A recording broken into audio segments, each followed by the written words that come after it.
ఆంధ్రప్రదేశ్ ప్రభుత్వం తల్లికి వందనం పథకం క్రింద తల్లుల అకౌంట్లో ఈ నెల 12న 15,000 రూపాయలు అంటే ప్రతి విద్యార్థికి 15,000 రూపాయలు చొప్పున తల్లి అకౌంట్లో డిపాజిట్ చేయడం జరుగుతుంది. మరి ఈ 15,000 రూపాయలు మీ అకౌంట్లో పడాలంటే ముందుగా మీరు ఇక్కడ నేను చెప్పేటటువంటి డాక్యుమెంట్స్ రెడీ చేసుకోవాలి. అంతేకాకుండా మీకు ఈ అర్హతలు ఉన్నాయో లేవో చెక్ చేసుకోవాలి.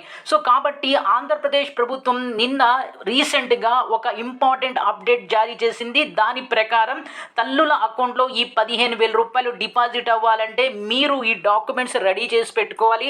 అంతేకాకుండా మీకు ఈ అర్హతలు ఉండాలి. ఆ డాక్యుమెంట్స్ ఏంటి, దాని అర్హతలు ఏంటి అనేవి ఈ వీడియోలో మీకు క్లియర్గా ఎక్స్ప్లెయిన్ చేస్తాను. మీరు కొంచెం ఓపికతో వీడియో చివరి వరకు చూసినట్లయితే మీకు కంప్లీట్ ఇన్ఫర్మేషన్ అనేది అందుతుంది.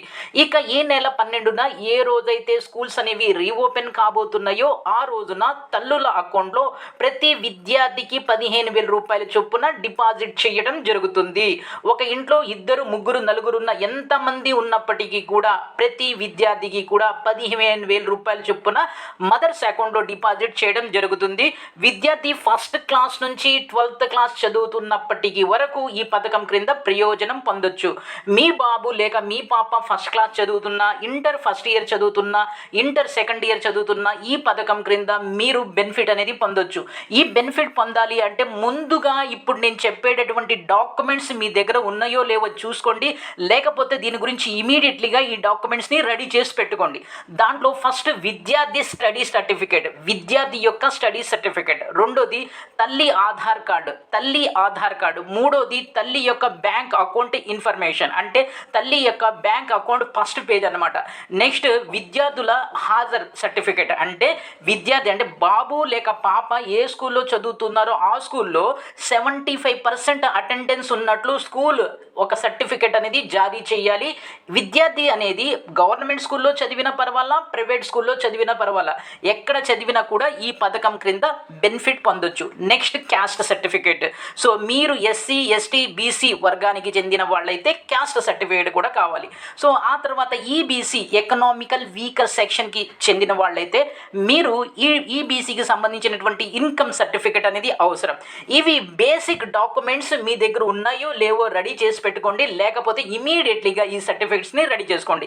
రెండోది, ఈ పథకం క్రింద మీరు బెనిఫిట్ పొందాలంటే మీకు కొన్ని అర్హతలు ఉండాలి. ఆ అర్హతలు ఏంటో ఫస్ట్ పాయింట్ ఏంటంటే మీరు ఆంధ్రప్రదేశ్ రెసిడెన్షియల్ అయి ఉండాలి, అంటే మీరు ఆంధ్రప్రదేశ్లో స్థిర నివాసం కలిగి ఉండాలి. రెండోది, మీ పాప కానీ బాబు కానీ ఫస్ట్ క్లాస్ నుంచి 12th క్లాస్ అంటే ఇంటర్మీడియట్ సెకండ్ ఇయర్ వరకు చదువుతూ ఉండాలి. మూడోది ఏంటంటే మీ పాప లేక బాబు ఎవరైతే ఉన్నారో వాళ్ళు గవర్నమెంట్ చేత రికగ్నైజ్ చేసినటువంటి స్కూల్లో కానీ లేక గవర్నమెంట్ చేత రికగ్నైజ్ చేయబడినటువంటి ఇన్స్టిట్యూట్, అది ఐటీఐ కానీ ఇంటర్మీడియట్ కాలేజ్ కానీ స్కూల్ కానీ ఇక్కడ చదువుతూ ఉండాలి. అంటే మీ పాప బాబు చదువుతున్నటువంటి ఇన్స్టిట్యూట్కి ఆంధ్రప్రదేశ్ ప్రభుత్వం గవర్నమెంట్ అంటే రికగ్నైజేషన్ ఉండాలి, లేకపోతే సెంట్రల్ గవర్నమెంట్ రికగ్నైజేషన్ ఉన్నన్నా సరిపోతుంది. నెక్స్ట్ చాలా ఇంపార్టెంట్ ఏంటంటే మీ పాప బాబు మినిమం అటెండెన్స్ అనేది 75% ఉండాలి. 74% ఉన్న ఈ 15,000 రూపాయలు మీకు రావు. ఈ విషయం అర్థం చేసుకోండి. మినిమం అటెండెన్స్ వచ్చేసి 75% ఉండాలి. నెక్స్ట్ ఏంటంటే ఇందాక చెప్పిన విధంగానే మదర్స్ అకౌంట్ మీద, మదర్స్ పేరు మీద బ్యాంక్ అకౌంట్ ఉండాలి. ఈ బ్యాంక్ అకౌంట్ అనేది మనకు ఆధార్తో లింక్ ఉండాలి. అలాగే ఈ బ్యాంక్ అనేది ఎన్పిసిఐతో కూడా లింక్ అయ్యి ఉండాలి.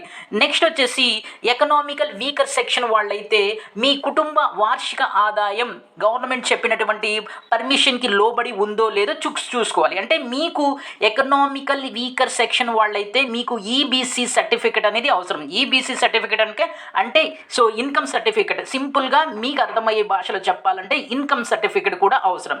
ఈ 6 డాక్యుమెంట్స్తో పాటుగా ఈ 6 అర్హతలు మీకు ఉన్నాయా లేవా, ఈ డాక్యుమెంట్స్ ప్లస్ ఈ అర్హతలు ఈ 2 ఉంటే ఖచ్చితంగా మీకు ఈ నెల 12న మీ అకౌంట్లో, మీ ఇంట్లో ఒక పాప లేక ఒక బాబు ఉంటే 15,000, అంతకన్నా ఎక్కువ ఉంటే ప్రతి విద్యార్థికి 15,000 రూపాయలు చొప్పున మీ అకౌంట్లో జమ చేయడం అనేది ఖచ్చితంగా జరుగుతుంది.